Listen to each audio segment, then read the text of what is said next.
নমস্কার, আমি ডাক্তার মাইতি। আমার যারা প্রিয় বন্ধুগণ আছেন, যারা আমার ফেসবুকে ভিডিও দেখছেন, যারা আমার ইউটিউব চ্যানেলে ভিডিও দেখছেন, সবাইকে আন্তরিক প্রীতি শুভেচ্ছা অভিনন্দন। আজ আমি আমাদের মানব শরীর অর্থাৎ হিউম্যান বডিতে একটি গুরুত্বপূর্ণ অর্গান হার্ট বা হৃৎপিণ্ড, এই হৃৎপিণ্ড সুস্থ রাখতে যে 7টি পানীয় প্রয়োজনীয় সেগুলি আলোচনা করছি। 1. ডালিম অথবা বেদানার জুস আপনারা নিয়মিত সেবন করবেন, হার্ট ভালো থাকবে। 2. করলার জুস আপনারা পরিমিত পরিমাণে গ্রহণ করবেন, হার্ট ভালো থাকবে।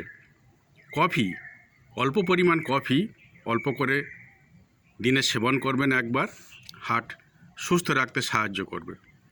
বিটের জুস, লাল বিটের জুস আপনারা অল্প পরিমাণ গ্রহণ করবেন, হার্ট বা হৃৎপিণ্ড ভালো থাকবে। এবং ডাবের জল, নিয়মিত আপনারা ডাবের জল সেবন করবেন, এতে আপনাদের হার্ট সুস্থ ভালো থাকবে। এবং পরবর্তী যে জিনিসটি অতি সাধারণ, পাতিলেবুর রস। আপনারা প্রত্যেক দিন পাতিলেবুর রস পরিষ্কার পানীয় জলে সেবন করবেন, হার্ট অবশ্যই ভালো থাকবে।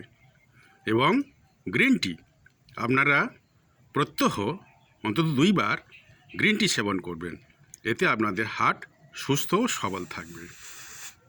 আশা করি আপনাদের এই উপদেশগুলি মানব শরীরে উপকারে আসবে। আপনাদের অসংখ্য ধন্যবাদ।